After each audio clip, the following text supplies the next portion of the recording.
Hello दोस्तों, स्वागत है आपका आपके चैनल में। आज हम लोग देखने वाले हैं एनसीईआरटी एज इट इज में 12th एनसीईआरटी पार्ट 1 का चैप्टर 1 जो कि है electric charges and fields.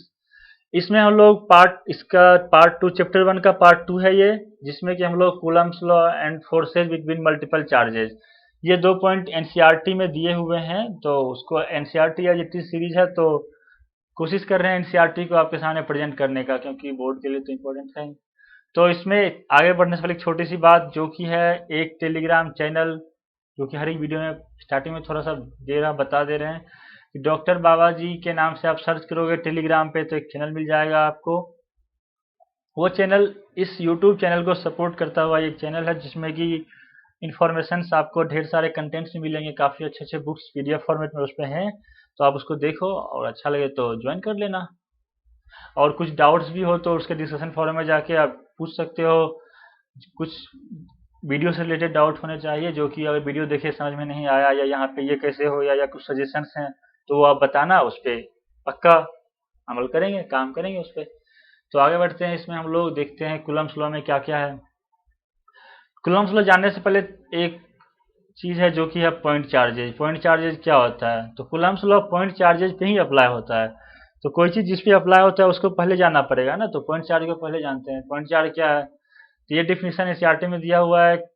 Definition को एनसीईआरटी से कुछ कुछ पॉइंट्स को मैंने एज इट इज उठाया है, क्योंकि इस सीरीज का पर्पस ही है एनसीईआरटी को प्रेजेंट करना। क्योंकि एनसीईआरटी बहुत से लोग बहुत कम लोग पढ़ते हैं, एनसीईआरटी को नेग्लेक्ट करते हैं कि हाँ कोचिंग ले लिया या ये मटेरियल पढ़ लिया तो हो गया।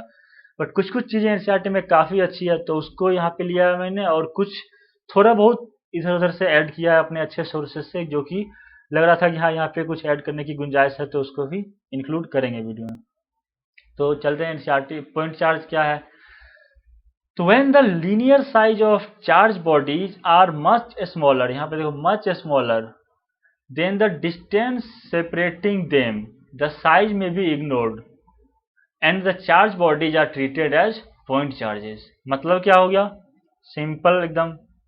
मान लेते हैं दो पॉइंट चार्ज है, ये इस पे चार्ज Q1 है, एक और है बॉडी जिसका कि चार्ज Q2 है, और इसका रेडियस R है। R क्या है?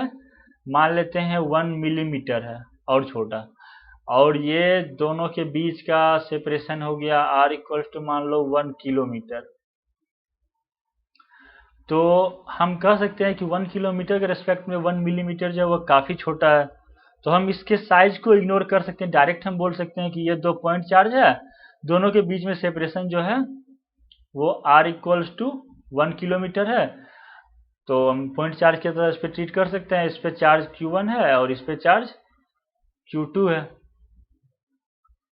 अब कोई भी साइज को जो हम कंपेयर करते हैं तो किसी के साथ कंपेयर करते हैं। जैसे हमारे पास एक बॉल है, बॉल का अगर साइज कंपेयर कर रहे हैं हम अर्थ के साइज से, तो बॉल के साइज को हम इग्नोर कर सकते हैं। उसी तरह से दो चार्ज बॉडीज है, दोनों के बीच सेपरेशन काफी ज्यादा है with respect to their size, तो वो पॉइंट चार्ज है। तो आगे बढ़ते हैं, कूलम्ब्स लॉ क्या है? Coulomb measures the force between two point charges and found that, क्या है इसमें देखो, अब एक्सपेरिमेंटली ये निकाला है रिजल्ट, जो भी है एक्सपेरिमेंट से आया है रिजल्ट, कोई आकाशवाणी नहीं हुई थी।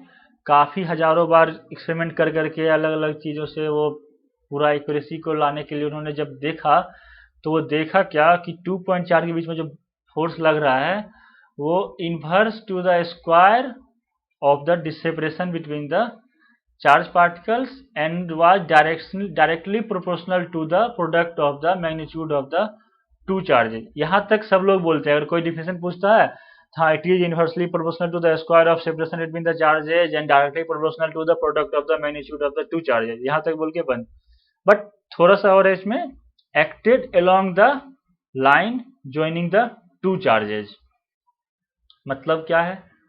F प्रोपोर्शनल टू 1/r², मतलब फोर्स जो है इसको हिंदी में बोले तो व्युत्क्रमानुपाती बोलते हैं। व्युत्क्रमानुपाती है उसके बीच के सेपरेशन के स्क्वायर का, और F प्रोपोर्शनल है किसके? उसके चार्ज जो उस पे है Q1 Q2 उसके मल्टीप्लीकेशन का। तो इसको हम लिख सकते हैं F proportional to Q1 Q2 upon R²। अब ये प्रोपोर्शनल को हटाएंगे, साइन को यहाँ पे इक्वल लगाएंगे तो क्या आ जाएगा, क्या प्रोपोर्शनलिटी कांस्टेंट।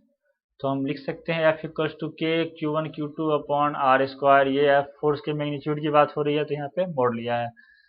यहाँ पे हम लोग चार्ज को विद साइन लेंगे।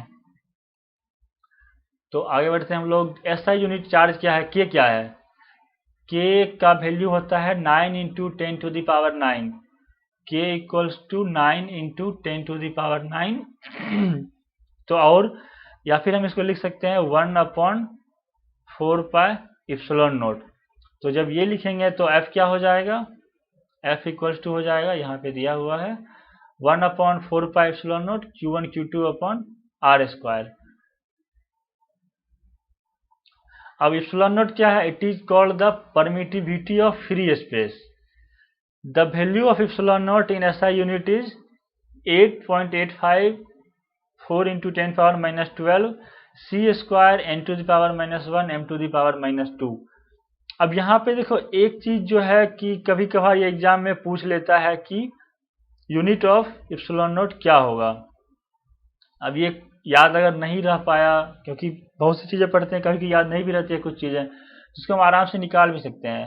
अपने पास फॉर्मूला क्या है, F equals to 1 upon 4 pi epsilon naught Q1 Q2 upon r square. अब यहाँ पे देखो फोर्स को हम किस यूनिट से डिनोट करते हैं, न्यूटन। इक्वल्स टू 1 अपॉन 4 पाई क्या है, यूनिटलेस है तो इसको हटा देते हैं। इप्सिलॉन नोट और Q1 Q2 क्या हो गया, C इंटू सी और इंटू आर है मीटर में तो मीटर स्क्वायर। अब यहाँ से इप्सिलॉन नोट आसानी से हम निकाल सकते हैं। इप्सिलॉन नोट क्या आ जाएगा, इप्सिलॉन नोट इधर ये डायगोनली मल्टीप्लिकेशन करके निकाल सकते हैं हम लोग। तो इप्सिलॉन नोट आ जाएगा C square divide by n m square. इसको हम और सुंदर दिखने के लिए लिख सकते हैं C to the power 2 n to the power minus 1 m to the power minus 2। देखो आ गया ना। तो ये तो हम बताने के लिए मैंने इतना कुछ किया, आप तो फटाक से बस ये लिखोगे इस तरह से और ये आ गया आंसर। तो ये कभी एग्जाम में पूछता है, ये पूछा हुआ है 1-2 बार मेडिकल में भी और AIIII में भी पूछा है। तो अब मतलब JEE मेन में पूछ सकता है। आगे बढ़ते हैं हम लोग। ये टॉर्सनल बैलेंस एक चीज है जो कि मेंशन है आपके NCERT में, तो इसका बस इतना जान लो ये टॉर्सनल बैलेंस होता क्या है, किस तरह से उन्होंने एक as a student of science थोड़ा सा इंटरेस्ट जगाने के लिए मैंने ये एनिमेशन डाला है कि एक्चुअली में उन्होंने किस तरह से कूलम ने ये निकाला था, कूलम्स लॉ दिया था। उसने इस एक्सपेरिमेंट इस डिवाइस का यूज किया था जो कि टॉर्सनल बैलेंस जिसको हम लोग बोलते हैं। इसमें क्या होता है, एक स्ट्रिंग है जिससे कि ये फाइबर स्ट्रिंग है जिसमें कि एक बॉल कनेक्टेड है एक डिस्क के साथ और दूसरा बॉल एक होल है इसके अंदर और वहाँ डालते हैं। इसमें ये चार्ज पार्टिकल है और दोनों का साइज आइडेंटिकल है। तो दोनों को जब टच करते हैं तो क्या होगा, साइज आइडेंटिकल है दोनों का, तो चार्ज इक्वली डिस्ट्रीब्यूट हो जाएगा हाफ हाफ। तो फिर उसके बाद उसके बीच में सेपरेशन कुछ हो रहा है, वो उसको रिपेल कर रहा है, कितना कर रहा है, तो उसको फॉर्मूला निकाल लगा के वो निकाला उन्होंने। फिर इस चार्ज को क्या किया, बाहर निकाला और फिर एक और आइडेंटिकल न्यूट्रल बॉडी से उसको टच किया, फिर चार्ज हाफ हाफ डिस्ट्रीब्यूटेड हो जाएगा। तो दोनों को एक बार टच करके फिर उसको हटा लिया, फिर कैलकुलेट किया। तो इस तरह से कई बार करके उन्होंने ये रिलेशन निकाला था कूलम्स लॉ, जो कि अपना ये सुंदर सा था। तो आगे बढ़ते हैं हम लोग। Coulomb's law in vector notation, ये काफी इंपॉर्टेंट है और इस पे क्वेश्चन ज्यादातर इस पे ही पूछे जाते हैं और बच्चे भर भर के गलतियां करते हैं। ये आपको भी बताऊंगा क्यों गलतियां करते हैं या किस तरह से काफी कंफ्यूज हो जाते हैं इसमें थोड़ा सा, तो आप थोड़ा सा ध्यान देना इस पे। इसमें क्या है कि एक एग्जांपल लेते हैं हम लोग, दो चार्ज पार्टिकल्स है Q1 और Q2, दोनों का पोजीशन वेक्टर दिया हुआ है R1 एंड R2। तो दोनों के बीच का सेपरेशन निकाल सकते हैं हम लोग। R21 क्या हो जाएगा, मतलब 2 से जा रहे हैं 1 की तरफ, तो R21 R2 माइनस R1 हो जाएगा। अब हमें निकालना है F12, मतलब force on charge particle 1 due to 2। Coulomb's law में क्या बोलता है कि ये along the line joining the two charge particles ये फोर्स एक्ट करती है, मतलब या तो इधर करेगी या फिर इधर करेगी, अपने को नहीं पता अभी। तो अगर चार्ज पार्टिकल सेम है तो रिपेल करती है, सेम है तो इस साइड हो जाएगी। उसको रिपेल करना मतलब क्या होगा, अपने से दूर भगा रहा है, दूर भगा रहा है मतलब क्या होगा, इधर डायरेक्शन में लगाएगा। इधर अगर बुला रहा है तो पास बुला रहा है ना, तो पास मतलब रिपेल थोड़े हुआ, वो तो अपने पास बुला रहा है, मतलब अट्रैक्ट कर रहा है। तो R21 हम इस तरह से लिख सकते हैं, R2 माइनस R1, ये दोनों के बीच का सेपरेशन जो है वो निकल गया। और हम लोग लिख सकते हैं, तो अगर R21 ये है तो R12 क्या हो जाएगा, R1 माइनस R2, मतलब दोनों के ऊपर अगर फोर्स, अगर हम इस पे देख रहे हैं फोर्स इसके द्वारा, तो ये निकालना पड़ेगा पोजीशन वेक्टर इसका। तो फोर्स F21 मतलब force on charge particle 2 due to 1 अगर हम लिखेंगे तो क्या हो जाएगा, 1/4πε0, ये वेक्टर साइन है और यहाँ पे ये यूनिट वेक्टर है। F 1/4πε0 Q1 Q2 upon R21 का स्क्वायर, और ये R यूनिट वेक्टर 21। अब यहाँ पे गलतियां क्या करते हैं बच्चे, आप देखो, आप ये देखा फॉर्मूला, हाँ कोई दिक्कत नहीं है, ये एक टर्म एक्स्ट्रा आ गया है, बस इसको हम लगा लेंगे। अब R21 अगर हमने निकाला यहाँ पे, तो आप इस पे, सॉरी ये मतलब वेक्टर है, तो यहाँ पे मान लेते हैं कि A I cap plus B J cap आया, तो इसका मैग्नीट्यूड क्या हो जाएगा, मैग्नीट्यूड आ गया अपने पास ए स्क्वायर प्लस बी स्क्वायर। तो बच्चे क्या करते हैं, यहाँ पे मैग्नीट्यूड तो ये लिखा, और आर जो ये दिया हुआ है यहाँ पे R21 यूनिट वेक्टर, इसके जगह पे वो क्या करते हैं, A I cap plus B J cap लिख देते हैं, और ये लिखते हैं यहाँ पे ये यूनिट वेक्टर नहीं है, इसमें कुछ मैग्नीट्यूड भी है। तो जब आप इससे मल्टीप्लाई करोगे यहाँ पे, तो क्या होगा, मैग्नीट्यूड चेंज हो जाएगा फोर्स का, तो वो गड़बड़ होगा, गलत रिजल्ट आ जाएगा। तो अगर डायरेक्ट वेक्टर लिखना है, separation between the displacement vector लिखना है अगर, तो F21 अगर लिखना है तो 1/4πε0 चार्ज को विद साइन हमेशा लेना है Q1 Q2 upon R21 cube और फिर R21 वेक्टर। अब ये यही तो लिखा हुआ है यहाँ पे, R vector unit vector R क्या होता है, R vector divide by magnitude of R, यही तो है, दोनों सेम है। अब किसी बुक में देख लिया उसने कि फॉर्मूला तो सर नीचे R³ था, आपने तो R² बता दिया, वो काफ़ी कंफ्यूज रहते हैं और एग्जाम में भी क्वेश्चन गलत करते हैं। तो दोनों में से कोई भी देखो एक ही बात है, बस ये चीज़ याद रखना, यूनिट वेक्टर है यहाँ पे, और यहाँ पे ये R पोजिशन, ये डिस्प्लेसमेंट वेक्टर है। तो होप अब आज की इसको देखने के बाद आपको ये चीज़ें गलत नहीं होगी। और एक चीज़ और जो कि है कि अगर इलेक्ट्रोस्टैटिक को अच्छे से समझना है तो आपको थोड़ा सा वेक्टर का रिवीजन करना पड़ेगा, क्योंकि मैथ्स वालों के लिए तो ठीक है, वेक्टर वगैरह बहुत पढ़ते हैं तो वो आ जाता है, सिलेबस में है, मैथ्स में भी है, वो अलग स्पेशल टॉपिक ही है, बट वो भी 12th में पार्ट में आता है, 11th में नहीं है, वो तो थोड़ा लेट भी पढ़ते हैं उसमें वेक्टर। नीट वालों को खास करके आज तो आप एनसीईआरटी में वेक्टर्स का पढ़ लो, थोड़ा बहुत बेसिक नॉलेज होना चाहिए, एडिशन सब्ट्रैक्शन मल्टीप्लिकेशन जो भी है उसका बेसिक प्रॉपर्टीज वो पता होना चाहिए, क्योंकि 12th के फिजिक्स में वेक्टर का काफ़ी यूज है, इलेक्ट्रोस्टेट हो या फिर मैग्नेटिक फील्ड हो या फिर ईएमआई हो या फिर इवन एसी हो, सब में वेक्टर का यूज है। और अगर आप वेक्टर में अटके तो फिर गड़बड़ है, तो वेक्टर का रिवीजन कर लेना, फिर और चैप्टर अच्छे से समझ में आएगा। आगे बढ़ते हैं, सब सम इम्पोर्टेंट पॉइंट्स हैं जो कि एनसीईआरटी में दिया हुआ था और उसको हमने एज इट इज उठाया है, बट उसको आपको एक्सप्लेन कर दे रहे हैं। तो इक्वेशन जो अपना आया था, ये इक्वेशन जो है, ये इक्वेशन ये वैलिड है, चार्ज Q1 Q2 पॉजिटिव हो निगेटिव हो कुछ भी हो या फिर जीरो हो, हमेशा वैलिड है ये, मतलब चार्ज पार्टिकल के रेस्पेक्ट में, अगर चार्ज पार्टिकल पॉजिटिव निगेटिव है तो ही वैलिड है। तो यहाँ पे है कि चार्ज पार्टिकल पॉजिटिव हो या निगेटिव हो वैलिड है, और इस साइन लेंगे तो अगर दोनों पॉजिटिव है तो क्या होगा, दोनों पॉजिटिव है तो रिपल्सन होगा, और दोनों या फिर दोनों निगेटिव है फिर भी रिपल्सन होगा, सेम चार्ज रिपेल करता है, और अगर अपोजिट साइन है तो अट्रैक्ट होगा। वही यहाँ पे दिया है, आपको कोई पूछ देगा Q1 Q2 ग्रेटर देन 0 है, तो आप चार्ज का नेचर बताओ, क्या दोनों का ऑप्शन दे देगा, चार्ज सेम नेचर है, अपोजिट नेचर है या कांट से। तो Q1 Q2 ग्रेटर देन 0 है, मतलब क्या हो गया, दोनों अगर पॉजिटिव लेते हैं तो भी ग्रेटर देन 0 आ जाएगा, दोनों अगर निगेटिव लेते हैं चार्ज तो भी greater than, minus minus minus into minus क्या हो जाता है, प्लस हो जाता है, तो भी ग्रेटर देन 0 होगा। बट एक पॉजिटिव और एक निगेटिव है तो ये क्या हो जाएगा, प्लस इंटू माइनस अगर हम करेंगे तो ये साइन आ जाएगा माइनस का, तो ये चूंकि माइनस है तो ये लेस देन जीरो हो जाएगा। तो अगर charge Q1 Q2 less than zero दिया मतलब क्या हो गया, दोनों का नेचर अपोजिट है, एक प्लस है एक माइनस है, कौन सा प्लस कौन सा माइनस ये हम नहीं कह सकते हैं, बट नेचर सेम या अपोजिट है ये तो हम कह ही सकते हैं।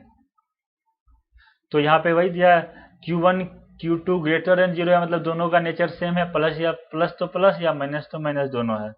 तो चार्ज एक दूसरे को रिपेल कर रही है, रिपेल करने मतलब किसी को दूर भगा रहे हो अपने से, धक्का देते हो ना, तो धक्का मतलब उसके अपने से दूर डायरेक्शन में फोर्स का साइन होगा ना, तो वही हो रहा है। ये चार्ज है तो अपने से दूर इसको भगा रहा है तो इधर डायरेक्शन है। अब ये चार्ज है तो ये Q2 जो है इसको इधर भगा रहा है तो इसके लिए इधर साइन हो गया।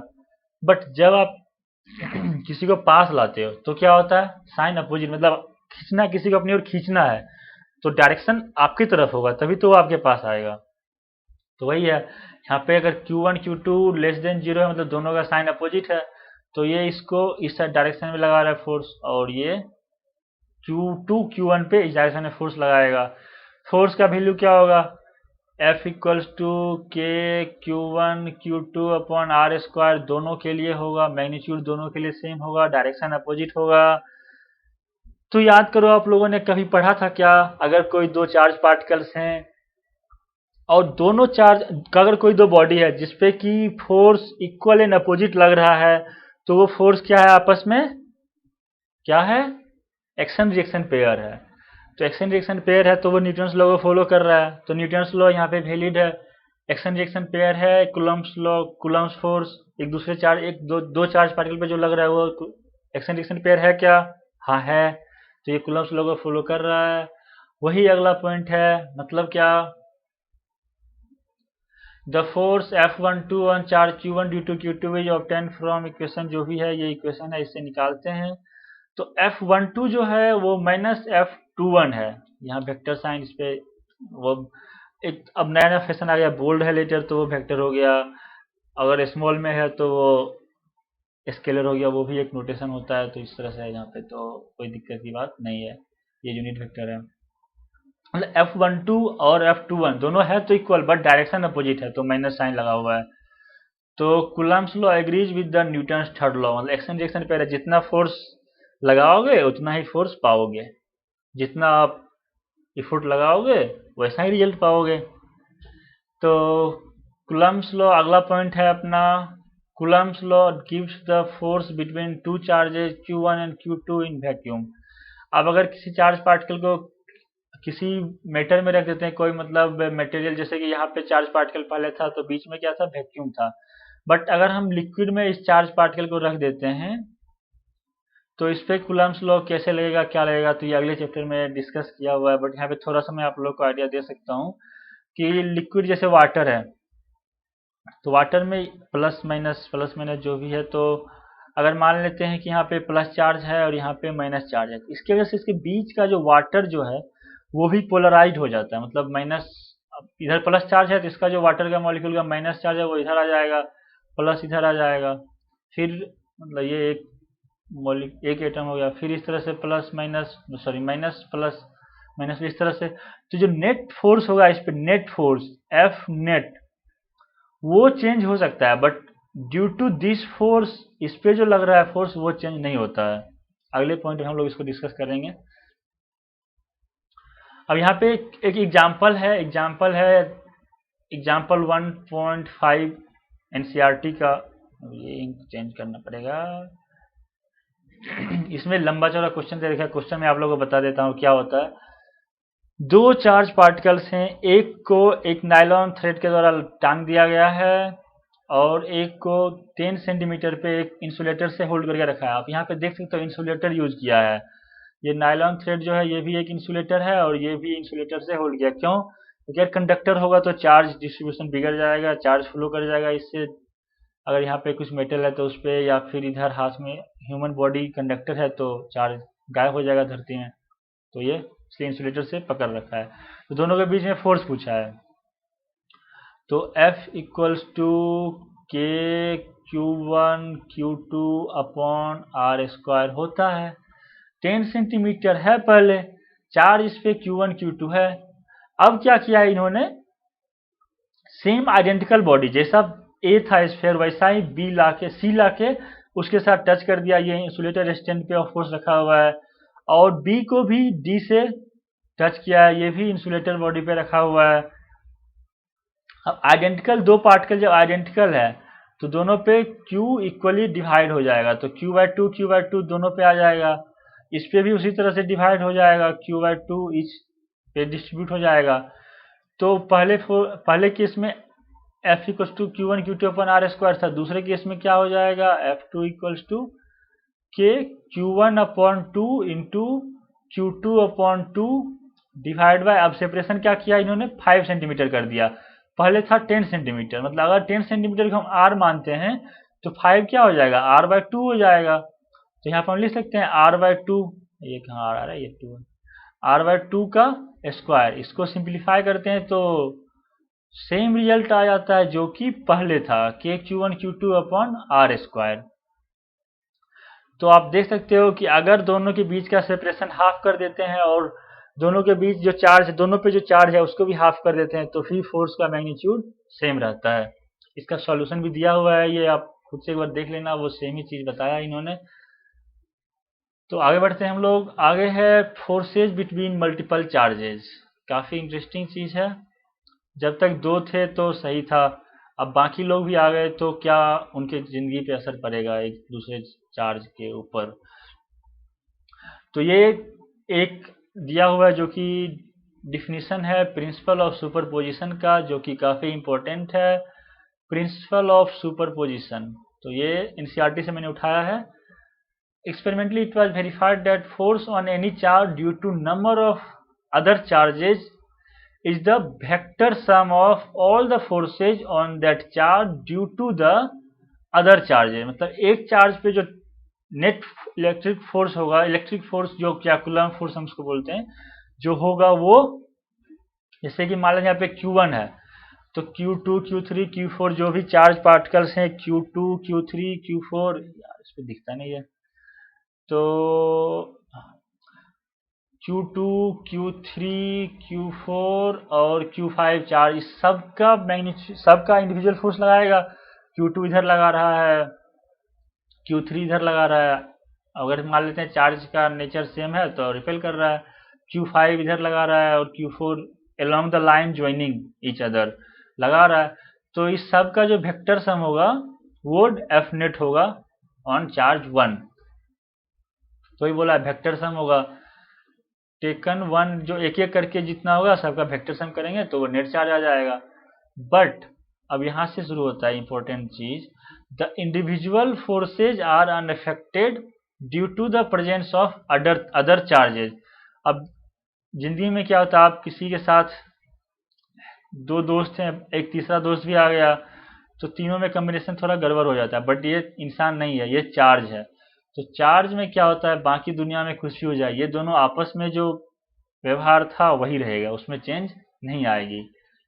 तो पहले इस पे मान लो कि 5 न्यूटन का फोर्स लगा रहा था Q5, देखिएगा अरे अब तो कोई कंप्यूटर आ गया, Q3 भी आ गया है, तो अब तो ज्यादा न्यूटन का फोर्स लगाना पड़ेगा। ऐसा कुछ नहीं है, जितना था पहला जैसा नेचर था, तुम दुनिया में कुछ भी करो, मुझे तो अपने काम से मतलब है, मेरा जो नेचर है वो फिक्स है। ये चार्ज का नेचर होता है, तो वो एक दूसरे पे अनइफेक्टेड रहता है फोर्स, वही इसको क्या बोलते हैं, प्रिंसिपल ऑफ सुपरपोजिशन। अब यहाँ पे एग्जांपल लेके हम लोग देखते हैं, अगर तीन चार्ज पार्टिकल है जो कि है Q1 Q2 एंड Q3, तीनों का पोजीशन वेक्टर दिया हुआ है जो कि है R1 R2 एंड R3। तो अपने से पूछा है F1 पे फोर्स कितना होगा, तो हम लोग निकाल सकते हैं। F12 क्या होगा, 1/4πε0 Q1 Q2 R21 and R12 पे ये कैफ है, मतलब यूनिट वेक्टर है। उसी तरह F13 निकाल लेंगे, और F नेट जो होगा वो F1 equal to F12 plus F13 हो जाएगा, और दोनों को हम लोग ऐड कर सकते हैं, वेक्टर एडिशन तो आता ही होगा तो ऐड कर लेना। आगे बढ़ते हैं हम लोग, प्रिंसिपल ऑफ सुपरपोजिशन। अब यहाँ पे थोड़ा सा लगेगा कि एनसीईआरटी का उठा के डाल दिया, तो एनसीईआरटी में ये चीजें एज इट इज, थोड़ा सा बोर्ड में लिखने पे बोर्ड वाले जो नंबर देते हैं ना थोड़ा ज्यादा अच्छे से देते हैं कि हाँ एनसीईआरटी का लाइन बच्चा ने एनसीईआरटी पढ़ा था, ये सिर्फ कोचिंग नहीं किया है जेई का, कोचिंग सेशन ही चीज रहती है उन लोगों को, तो थोड़ा सा एनसीईआरटी का लैंग्वेज में अगर लिखते हैं तो नंबर्स थोड़ा ज़्यादा देते हैं वो लोग, ऐसा ऑब्जर्व किया है। तो प्रिंसिपल ऑफ सोल्यूशन से that in a system of charges Q1 से Qn तक है अगर, तो force Q1 due to the force on Q1 due to Q2 is same as given by Coulomb's law and it is unaffected by the presence of all other charges Q4 Q5 कुछ भी आ जाए उससे कोई फर्क नहीं पड़ेगा। But net force जो इस पे होगा वो सबका सम होगा। मतलब इसने इसके साथ, मतलब मान लो कि एक चार्ज है Q1, एक है Q2, एक है Q3, एक है Q4, तो सबके साथ इसका इंटरेक्शन हो रहा है। तो अगर ये पहले मान लो Q1 Q2 दो ही था, तो अब इन दोनों के आने से इसने अपने रिलेशन खराब नहीं किए, इनके साथ भी अच्छा रिलेशन है, इनके साथ भी, इसका नेट इफेक्ट तीनों का इस पे आएगा। बट इन दोनों के बीच जो पहला व्यवहार था वही व्यवहार अभी भी है, तो वही है, पहले जैसा एक दूसरे के साथ था फोर्स वही फोर्स रहेगा, बट नेट फोर्स चेंज होगा। The vector sum is obtained as usually by the parallelogram law, वही जो वेक्टर एडिशन सब्ट्रैक्शन जो भी अपना रूल है वो लगा के निकालते हैं। अब एक एग्जाम्पल है जो कि काफ़ी अच्छा एग्जाम्पल है, और ये एग्जाम्स में पूछे जा सकते हैं या पूछे गए हैं सिमिलर इस टाइप के एग्जाम्पल्स को, तो इसको हम लोग देखते हैं। अपने पास क्या है, consider three charges Q1 Q2 Q3 each equal to Q at the vertices of an equilateral triangle of side L. What is the force on the charge Q with the sign same, जैसा कि charge Q जो vertices है उसके same है, placed at the centroid of the triangle as shown in figure. Figure दिया हुआ है Q1 Q2 Q3 तीन चार्जेस है वर्टिसेज पे, और सेंट्रॉइड पे कोई चार्ज है तो इसका कितना मैग्नीट्यूड होगा। तो इस पे सबसे पहले जो अपने को क्या निकालना है, इस चार्ज पे इस तीनों की वजह से कितना कितना फोर्स लग रहा है वो निकालना है। तो उसके लिए क्या करना पड़ेगा, पहले ये डिस्टेंस अपने को निकालना पड़ेगा। ये डिस्टेंस क्या है, ये डिस्टेंस अगर मान लेते हैं x है, x अगर निकल गया तो फोर्स निकालना कौन सी बड़ी बात है, F इक्वल्स टू के Q1 Q2 upon R square होता है। Q1 Q2 पता ही है, Q1 हो गया Q और Q2 हो गया capital Q, Q capital Q, but R नहीं पता, R कैसे निकालेंगे, सिंपल है। एक तो देखो इक्विलेटरल ट्रायंगल है तो ये एंगल कितना हो गया, पूरा 60 था तो ये हो गया 30 डिग्री। तो अगर हम cos थीटा लेंगे तो ये लेंथ क्या हो गया इतना, L/2, तो हम लिख सकते हैं cos थीटा इक्वल्स टू क्या हो जाएगा, L/2, क्या आ गया, L/2 डिवाइड बाय x, और cos थीटा क्या है, cos 30 डिग्री है, तो cos 30 क्या होता है, √3/2 इक्वल्स टू L/2x, 2 कैंसिल हो गया, तो x इक्वल्स टू L/√3 आ गया अपना x का वैल्यू।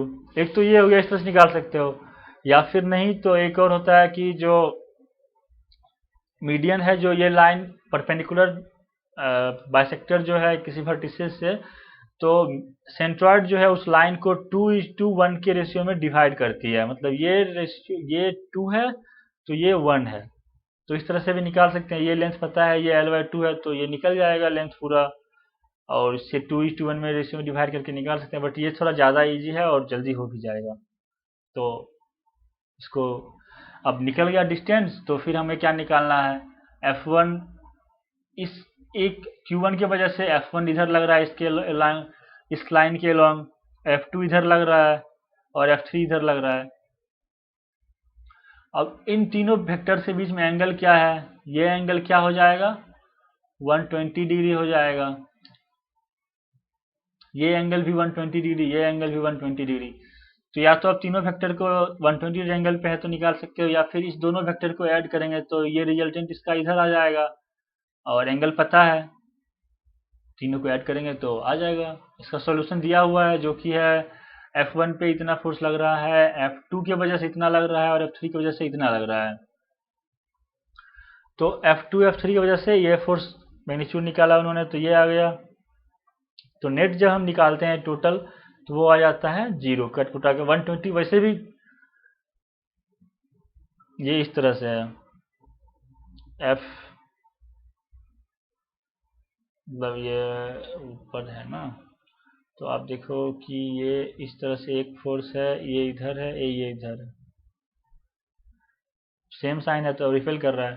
तो ये अगर F1 है, ये अगर F2 है और ये F3 है, तो इन तीनों का एंगल आपस में सेम है और मैग्नीट्यूड भी सेम है, तो रिजल्टेंट 0 हो जाएगा। आगे बढ़ते हैं हम लोग। अगला क्वेश्चन अपने पास है, consider the charges Q, Q and minus Q placed at the vertices of an equilateral triangle। तो पूछा है what is the force on each charge. मतलब एक ट्रेंगल है, अगेन इक्विलेटरल ट्रेंगल है, यहाँ पे charge Q1 equals to Q है, Q2 इक्वल्स टू Q है और Q3 equals to minus Q है। तो तीनों पे चार्ज पूछा है, तीनों पे फोर्स कितना कितना लगेगा एक दूसरे की वजह से, मतलब इस पे फोर्स निकालेंगे तो इस दोनों चार्ज को कंसीडर करना पड़ेगा, तभी तो नेट फोर्स निकलेगा। नेट फोर्स पूछा है, what is the force on each charge. तो पहले हम लोग अगर बात करते हैं इस चार्ज के बारे में, Q1 के बारे में, तो इस पे लग रहा है फोर्स F13 एंड F12। अब चार्ज का मैग्नीट्यूड सेम है, F इक्वल्स टू हम लोग क्या जानते हैं, K Q1 Q2 upon R square. ठीक है, विथ साइन लेंगे तो चार्ज के डायरेक्शन भी आ जाएगा। तो यहाँ पे हम लोग देख सकते हैं कि मान लेंगे F, तो इसको हम लोग मान लेते हैं F। तो ये एक F इधर लग रहा है, यहाँ पे वही बताया कि F1 F2 का मैग्नीट्यूड सेम है, F है जो फाइनल आएगा, और F3 का मतलब क्या है, F1 F12 और F13 और F23 F21, ये जो इंडिविजुअल चार्ज एक दूसरे पार्टिकल पे इंडिविजुअल चार्ज की वजह से जो फोर्स लग रहा है, सेपरेशन भी सेम है और मैग्नीट्यूड भी सेम है, तो फोर्स सेम होगा। तो अगर हम इसका मैग्नीट्यूड निकालना चाहें तो एक फोर्स इधर है, एक फोर्स इधर है, बीच का एंगल कितना हो जाएगा। तो आप देखो कि ये इस तरह से लाइन है और ये एक चार्ज जा रहा है इस डायरेक्शन में और एक चार्ज जा रहा है इस डायरेक्शन में। ये एंगल क्या है 60 डिग्री, तो ये एंगल क्या हो जाएगा 120 डिग्री। तो इसका रिजल्टेंट कुछ इस तरह से हो जाएगा F1। उसी तरह यहाँ पर F2 इस तरह से हो जाएगा, और मैग्नीट्यूड और सेपरेशन पता है तो आप फोर्स तो निकाल ही लोगे। तो वही यहाँ पे दिया हुआ है कैलकुलेशन करके पूरा पूरा, बस आपको तो खुद से एक बार करके फिर आंसर, अगर कुछ दिक्कत लग रही है कि हाँ कैसे हो गया समझ नहीं आया कुछ, तो सॉल्यूशन देखो पहले खुद से एक बार ट्राई करो, इसलिए मैं उसमें पूरा डिटेल में नहीं बता रहा हूँ। उसको एक सॉल्व एग्जाम्पल तो दिया हुआ है, तो कुछ खास है नहीं चीज़ें, तो आप इसको समझ लेना। और इस तरह से अपना वीडियो कंप्लीट होता है, आगे हम लोग बनाते रहेंगे। आपको अच्छा लगे तो लाइक कमेंट सब्सक्राइब जो भी मन हो करते रहना, आप लोग मिलते रहेंगे। Thank you, good bye.